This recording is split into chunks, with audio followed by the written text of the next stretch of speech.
ప్రజా సంక్షేమానికే ప్రాధాన్యత. పశ్చిమ ఎమ్మెల్యే అభ్యర్థి ఆడారి ఆనంద్ కుమార్ ప్రజా సంక్షేమమే ధ్యేయంగా రాష్ట్ర ప్రభుత్వం పనిచేస్తుందని పశ్చిమ నియోజకవర్గం ఎమ్మెల్యే అభ్యర్థి ఆడారి ఆనందకుమార్ చెప్పారు. ఆదివారం గోపాలపట్నం కుమారి కళ్యాణ మండపంలో జరిగిన కాపు, తెలగ, బలిజ కులాల ఆత్మీయ సమావేశంలో ఆయన పాల్గొన్నారు. ఈ సందర్భంగా ఆయన మాట్లాడుతూ అన్ని కులాలకు సమాన ప్రాతిపదికన సంక్షేమ పథకాలు అందిస్తూ ముఖ్యమంత్రి జగన్మోహన్ రెడ్డి మంచి పరిపాలన అందించారని అన్నారు. ప్రజా సంక్షేమానికి సంబంధించిన మేనిఫెస్టో అంశాలు ప్రజలకు ఎంతో మేలు చేస్తాయని, వీటిని ఓటర్లకు వివరిస్తూ ఓటును అభ్యర్థించాలని సూచించారు.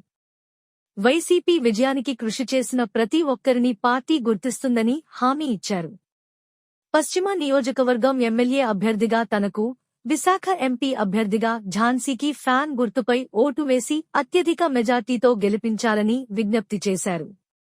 నియోజకవర్గంలో ఉన్న కాపు, తెలగ, బలిజ కులస్తుల సమస్యల పరిష్కారానికి ఎప్పుడు ముందుంటానని, పిలిస్తే పలుకుతానని హామీ ఇచ్చారు.